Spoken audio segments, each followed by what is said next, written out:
Hello and welcome to Varn Blog, and today we continue with my series of engaging with text as a pedagogical apparatus, which is a fancy way of saying I'm in conversation with authors of theory so you can model how to engage with it, what you can pull from theory that seems seemingly irrelevant, and maybe even apply it to the task of building all kinds of things that can help your politics.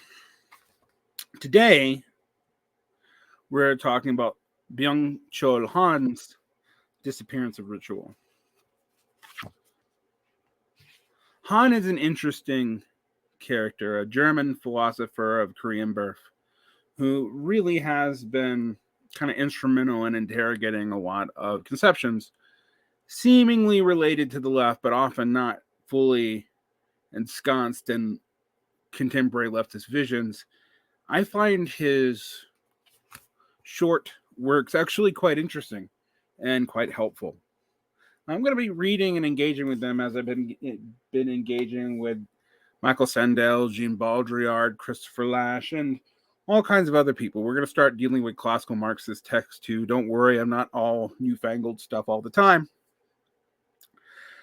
But let's get here. This is from the Disappearance of Ritual, and it's an essay that is a chapter 2 of the book, The Compulsion of Authenticity. I think this is an interesting essay for a variety of reasons, and I'm going to comment as we read about how. I'll also tell you that this is particularly interesting because Byung-Chul Han is engaging both the left and Hegel and Marx, but also the communitarian thinkers like Charles Taylor, who I believe trained Michael Sandel, and people like that, who I've been also engaging with to kind of deal with some of the challenges of the 21st century. The compulsion of authenticity. The society of authenticity is a performance society. Isn't that ironic? You have to perform authenticity. Anyway, back to the text. All members perform themselves. Oh my God, do we?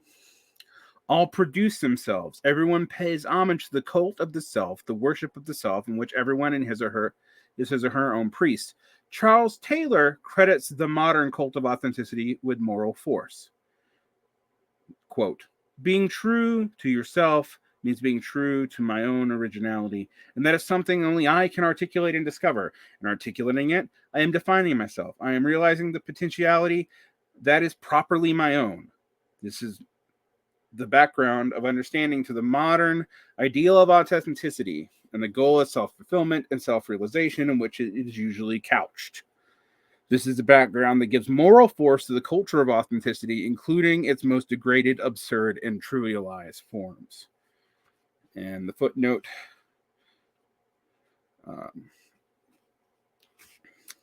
puts that in the Ethics of Authenticity, page 25. The creation of the self, however, must not be self-centered. It has to take place against the backdrop of a social horizon and meaning that gives the act of self-creation a relevance that transcends the self. Only if I exist in the world in which history, or the demands of nature, or the needs of my fellow humans, or the duties of citizenship, or the call of God, or something else of this order matters crucially, can I define an identity for myself that is not trivial. Authenticity is not the enemy of demands that emanate from beyond the self. It supposes such demands. See self-same book. From this perspective, authenticity and community are not mutually exclusive. Well, side note, me entering, of course they're not mutually exclusive. Even back to Hegel, the idea of self is only realizable and differentiable in the recognition of other, which is close to the self. And so community creates both the context, grounds, and demands of which self can develop, which is why the distinction between individualistic and collectivist cultures is always a somewhat false distinction. While there might be cultures that explain themselves in individualistic terms, say the United States, there are rarely cultures which are totally so. After all, it is often the people talking about individual liberty who are the most conformist in the way they approach the world, and people who talk about collective solidarity who are the most idiosyncratically individual. And this has been a facile observation going back all my life that both conservatives, liberals, and leftists have made. Back to Byung-Chul Han. Taylor distinguishes between the form and content of authenticity. Self-referentiality only concerns its form, namely the form self-fulfillment. According to Taylor, its content, by contrast, must not be self-centered. Authenticity only proves itself insofar as the identity created contains an explicit reference to the community and so is able to hold true independent of one's own self. Contrary to Taylor's assumptions, however, authenticity is in fact the enemy of community. I like it when philosophers go big. Thank you, Byung-Chul Han. The narcissism of authenticity undermines community. In terms of its content, what is crucial is not the reference to a community or some higher order, but its market value, which effaces all other values. Thus, the form and content of authenticity coincide. Both concern the self. The cult of authenticity shifts the question of identity from society to the individual person. Within the cult of authenticity, the production of the self becomes a permanent activity. Authenticity thus atomizes society. You see here the philosophical articulation of the kind of atomization in which we talk about capitalism producing. Capitalism producing through alienation, making you distrust different forms of social and collective agreement in terms of competition. And in doing so, degrades them. Now, competition between individuals does not have to be negative, and I actually have been so far to say that competition between individuals is what leads to things like egalitarian social spirits, because no one wants someone to have a competitive edge over them.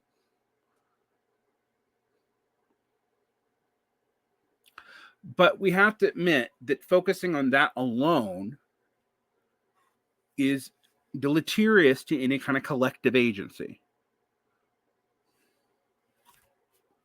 Taylor's moral justification of authenticity ignores that subtle process within the neoliberal regime by which the idea of freedom and self-realization are transformed into vehicles for more efficient exploitation.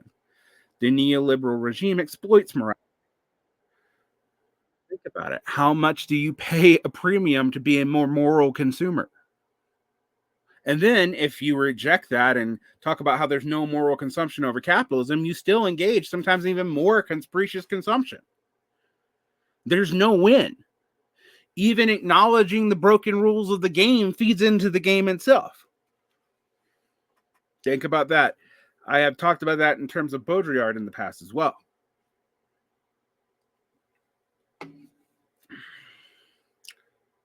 Once it is able to present itself as freedom, domination becomes complete. Authenticity is a neoliberal form of production. You exploit yourself voluntarily in belief that you are realizing yourself. Think about all the content makers, my friends. In the cult of authenticity, the neoliberal regime appropriates the person himself and turns him into a highly efficient site of production. The whole person is incorporated in the production process, including your hobbies, your habits, your passions, your romance. Gotta pay for that dating app. The cult of authenticity is the obvious sign of the decay of the social. Quote, when some person is judged to be authentic, or when society as a whole is described as creating problems of human authenticity, the language reveals one way in which social action is being devalued in the process of placing more weight on psychological matters. And that is from Cited, The Fall of Public Man. By the way, as a side note, Cited, The Fall of Public Man, I think is a good a book to read around Russell Jacoby's the End of Public Intellectuals and Lash's Culture of Narcissism. I think those are both good books. They're from the 70s through the 90s, so from a different time period than our own, but they are very useful. And I believe both Cited and Jacoby are still alive. In fact, I know Jacoby was alive because he one time got mad at me for a review of his book, which I liked. But here I am being authentic. Let's get back to this. The compulsion of authenticity leads to a narcissistic introspection, a permanent occupation with one's own psychology. Communication is also organized psychologically. The society of authenticity is a society of intimacy and exposure. The nudism of the soul into which we are encouraged lends society a pornographic character. Instagram, TikTok. Social relations are more genuine and authentic. The more intimate they are, the more they reveal what is private. The society of the 18th century was still dominated by ritual forms of interaction. The public space resembled a stage, a theater. The body also represented a stage. It was a dress puppet without a soul, without psychology, that had to be draped and decorated and fit in with signs and symbols. The wig framed the face like a painting. The fashion itself was theatrical, and people were properly in love with scenic presentations. A lady's coiffure was also designed as a scene representing either a historical event, a point de la chanson, or an emotion, the point au sentiment. These emotions, however, did not reflect the conditions of the soul. The emotions mainly played with. The face itself became a stage on which various characters were represented with the help of beauty spots. If they were placed at the corner of the eye, they meant passion. Placed at the lower lip, they indicated a frankness of the wearer. The face, understood as a stage, is utterly remote from the face which we find presented today on Facebook.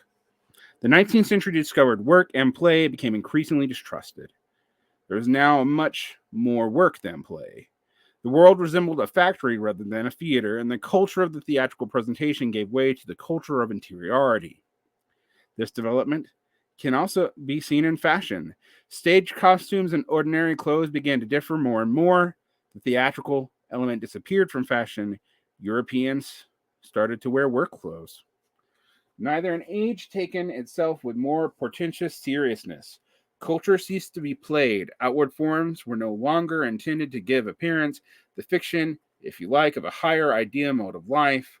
There is no more striking symptom of decline of the play factor than the disappearance of everything imaginative, fanciful, and fantastic from men's dress after the French Revolution. And that quote is from Husninga Hamaludens. Translation note: the German text differs from the English. Sometimes you gotta look at a footnote. In the course of the 19th century, men's clothes became increasingly homogeneous. They became standardized, like work uniforms. The conditions of society can be read off its fashion, and then increasingly pornographic nature of fashion reflects an increasingly pornographic society. Today's fashion has an obvious pornographic shade. More flesh is displayed than form. With the rise of the cult of authenticity, tattoos have also become fashionable again. Within ritual contexts, they symbolize an allegiance between the individual and community. In the 19th century, when tattoos were very popular, particularly among the upper classes, the body was still a surface onto which yearning and dreams could be projected. Today, tattoos lack any symbolic power. All they do is point to the uniqueness of the bearer. The body is neither a ritual stage nor a surface of projection. Rather, it is an advertising space. The neoliberal hell of the same is populated with tattooed clones. The cult of authenticity erodes public space, which disintegrates into private spaces. Everyone carries their own private space with them whenever they go. In public space, one has to leave aside the private and play a role. It is the space for scenic presentations. The theater, the play, the drama is essential for it. Play acting is a form of manners, conventions, and ritual gestures, is the very stuff out of which public relations were formed, and from which public relations derive their emotional meaning. The more social conditions erode the public form, the more people are routinely inhibited from exercising the capacity to play act. The members of an intimate society become artists deprived of art. And that is from Senate, the Fall of Public Man. Again, book I suggest you read. Today, the world is not a theater in which roles are played and ritual gestures are exchanged, but a market in which one exposes and exhibits oneself. Theatrical presentation gives way to a pornographic exhibition of the private.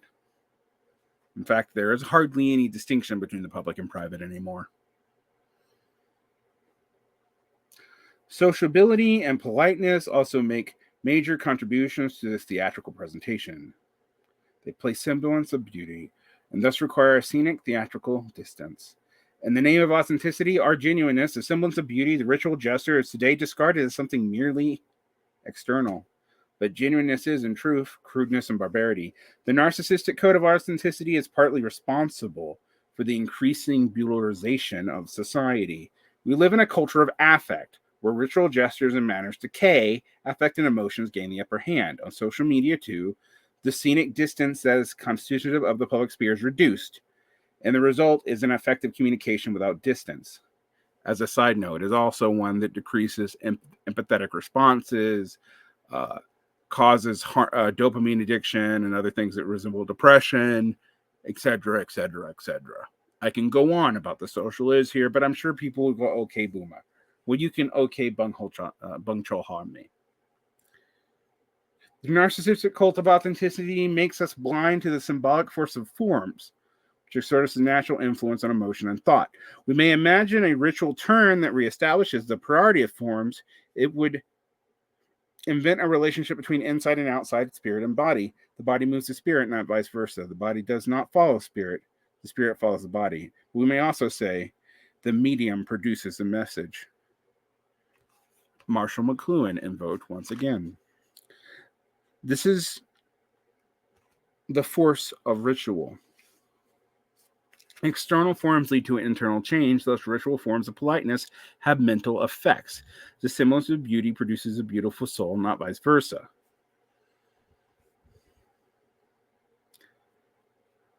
Polite behavior can strongly influence our thoughts, and mimicking graciousness, kindness, and happiness is considerable help in combating ill humor and even stomach aches. The movement involves gracious gestures and smiles do much good.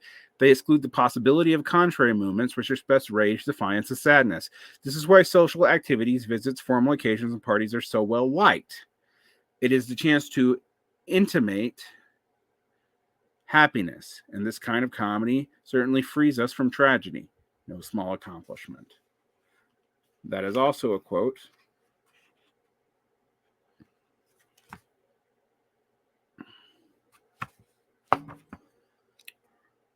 from Elaine, from Elaine on happiness, quoted in Robert Fowler's on the pleasure principle and culture. Politeness is an as-if ritual. Culture, such as made up of as-if rituals. If we remove the as-if gestures in the name of authenticity or genuineness, we destroy the element of civilization. Again, in order to feel kindly toward persons whom we have become inimical, the only way is more or less deliberately to smile, to make sympathetic inquiries, and to force ourselves to say genteel things. One hearty laugh together will bring enemies into closer communion of the heart than hours spent both sides in inward wrestling of the mental demons of uncharitable feeling. To wrestle with bad feelings is only pins our attention onto it and keeps us fastened in the mind, whereas if we act as if from better feelings, the old bad feeling soon folds like a tent, like an Arab, and silently steals away. And that long quote, Han likes long quotes. It's from James's Gospel of Relaxation in the Heart of William James.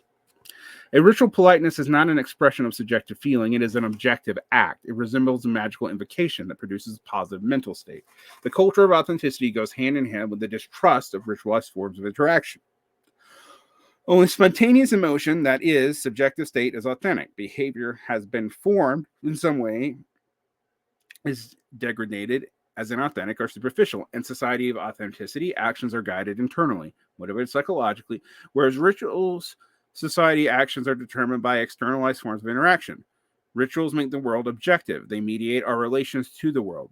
The compulsion of authenticity, by contrast, makes everything subjective, thus intensifying narcissistic tendencies. Today, narcissistic disorders are on the rise because we are increasingly losing our ability to conduct social interactions outside the boundaries of the self.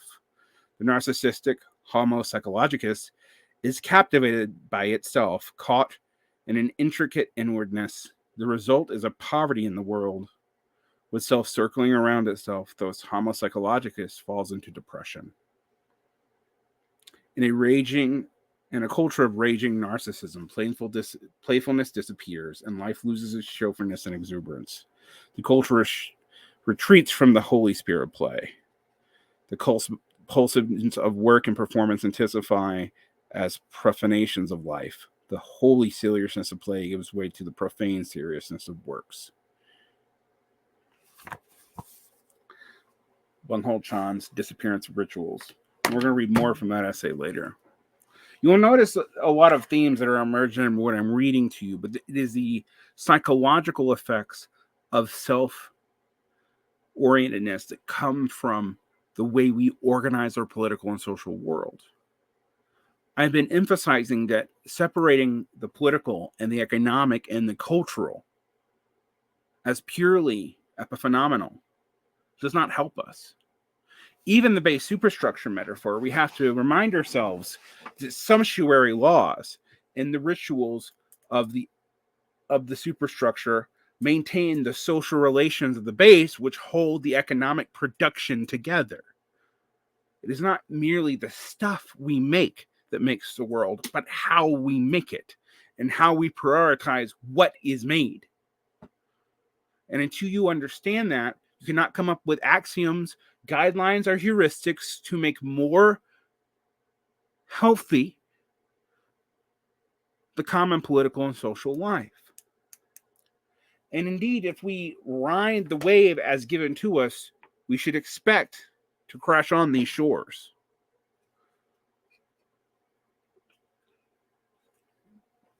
But it's so hard to resist. For years, I never talked about my life. Now, I have a friend of mine who always comes up and chastises me for how much I talk about my life in these shows. After all, this very vlog starts off as an example of the kinds of things this book is criticizing. But I believe Byung-Chul Han is right to criticize it. The question is, how do we go deeper? How do we reconnect this to the social and economic world? How do we reconnect this to politics? That's an important question, and one that should not be ignored. We will come back to this essay from the Disappearance of Rituals again, I promise you.